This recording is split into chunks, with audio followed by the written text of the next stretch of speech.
I'm back. Ayan, makikita nyo ngayon, ako ay magluluto ng pork stew. Ito po, pinakikita ko ang aking marinated pork na slice ko na. And then, kinuha ko ang mga ingredients gulay. Yan. Meron akong oyster sauce, namasita, baka naman. At sitcharo. Wow, masarap yan. Blanch nyo lang konti para medyo crunchy. Lilinisin ko pa yan mamaya guys. At meron din syempre ditong bell pepper. Yan ang isang pampalasa at sibuyas. At meron akong tatlong magic beans. Bawang pala. Bawang lang yan guys. Don't worry. Bye bye. Wait lang. At ito na. Nahugasan ko na yan. Natanggalan ko na rin ang pinag-alisan ng tangkay. Ewan ko bakit kailangan tanggalin nyo.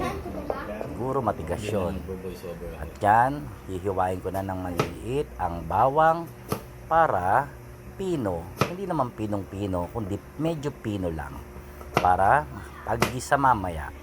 At yan, ganyan ako maghiwa, smooth and simple lang. Iwas lang sa paghiwa. At yan, ginigilig ko na yung mga yan para nasimulan ko na ang iba pang hihiwain tulad ng natitirang bawang. Ayan, kailangan hiwain na maganda para maging pino at masarap. Kasi pag yan na pino nyo, kasama yan sa makakain ninyo. At ito na.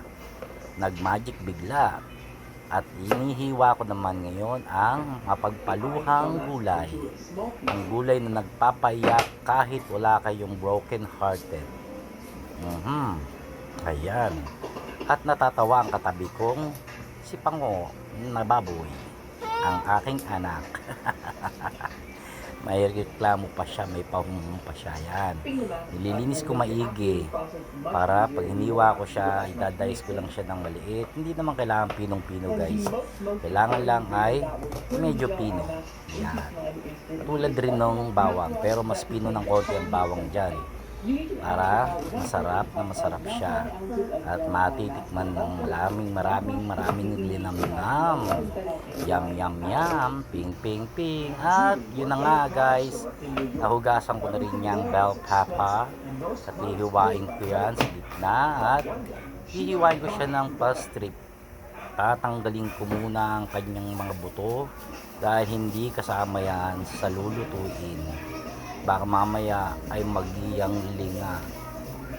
Yan, linising maigi ang laman, tanggalin maigi ang buto, itaktak ng itaktak at tanggalin ang mga hibla-hibla sa loob. Yan, see that? Napakaganda.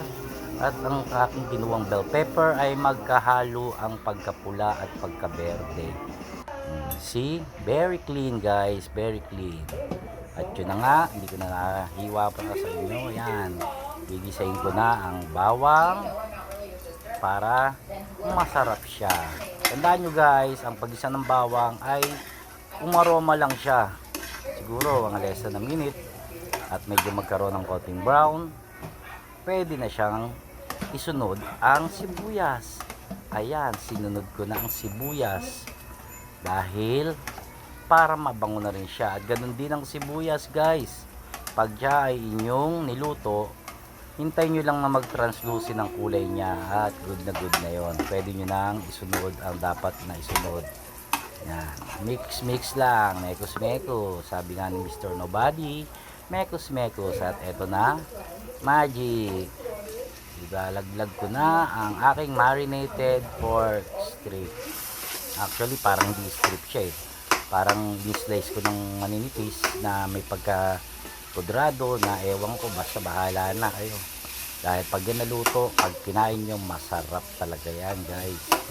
Anyway, hindi ko naman sa pinagyayabang, pero masarap daw talaga akong magluto. Maraming nakapagsabi at nakapag-testimony na. Yan, gisa-gisa. Gisa ng gisa. At yan nga, sa panibagong anggulo naman natin, gigisahin siya. Gisa hanggang sa magisa ng magisa. At ayan, Kaskasin mo munang maigi para hindi magdikit-dikit ang mga baboy. At yun, nilagyan ko na rin siya ng iba pang ingredients. Yan nga, kain. Tandaan nyo guys, ayan, lalagyan ko na siya ng pepper, additional na durog na paminta. Actually, hindi durog siya. Ito ay crack lamang. Ayan. Kapakita pa ng muscle itong siraulong to Siraulo pala, ako pala yan. Pasensya nyo na, may saltik lang yan. Yeah, sorry guys hindi na ako nag-ala Spider-Man. Yan, lagyan additional na toyo mula sa mga gumagawa ng toyo, ang Silver Swan.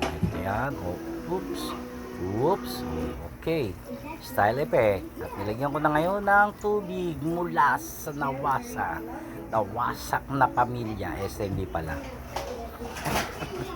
Ayan, lagyan ko na siya guys ng ganyan, medyo over the top lang ng konti sa mga pork.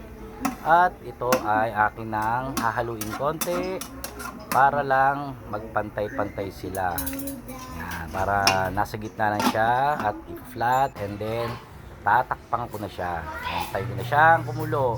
At ito guys, lumabas lang ako saglit dahil ako ay maghihintay pang magpakulo. At may dala akong Yossi. Ang tawag dyan, Yossi Break Babush. At eto na, kumukulo na siya guys. Siyempre, nag-skip na tayo sa ibang part. At iyon ang oyster sauce, pampalagdag ng lasa, pampasarap. Nga pala guys, after nyan, hindi ko na na-video ang paglalagay ko ng 1 tablespoon of sugar. At eto, boom, ayan na, nilagay ko ng sitsaro at konting halo-halo.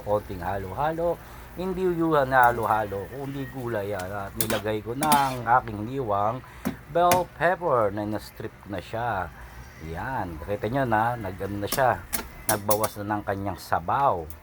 Medyo nagpa-flatten na ang kanyang sabaw. Diba? Magiging na siya ngayon sarsa parilla at takpan na, and boom.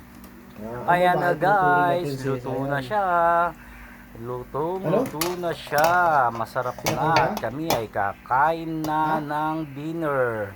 Tatawagin ko ng aking mga kiddos para kami ay makakain. Approve.